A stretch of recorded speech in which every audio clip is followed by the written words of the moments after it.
இந்த பேஷண்ட் அவங்க குழந்தைக்கு நிறைய சொத்து இருக்கு, ஆனா நான் சாக்லேட்ஸ் பிஸ்கட்ஸ் எதுவுமே கொடுக்கறது இல்லையே, அப்ப எப்படி என் குழந்தைக்கு இவ்வளோ சொத்து இருக்கு அப்படின்னு கேட்டாங்க.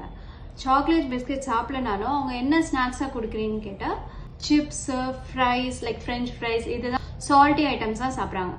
சிப்ஸ் அண்ட் ஃப்ரெஞ்ச் ஃப்ரைஸ் கூட நீங்க பாத்தீங்கன்னா கார்போஹைட்ரேட்ஸ் தான். கார்போஹைட்ரேட்ஸோட சிம்பிளஸ்ட் ஃபார்ம் பார்த்தீங்கன்னா சுகர்.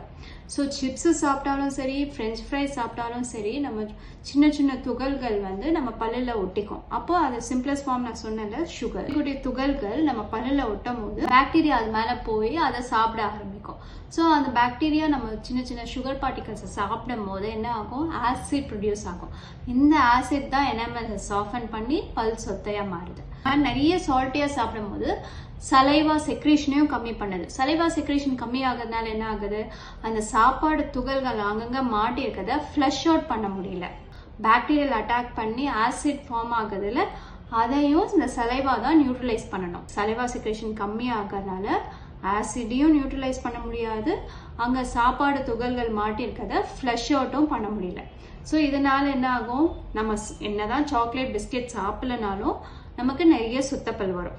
ஸோ நீங்கள் அவாய்ட் பண்ண வேண்டியது ஒன்லி ஸ்வீட்ஸ் மட்டும் கிடையாது, carbohydrate rich snacks like fried ஐட்டம்ஸையும் அவாய்ட் பண்ணணும்.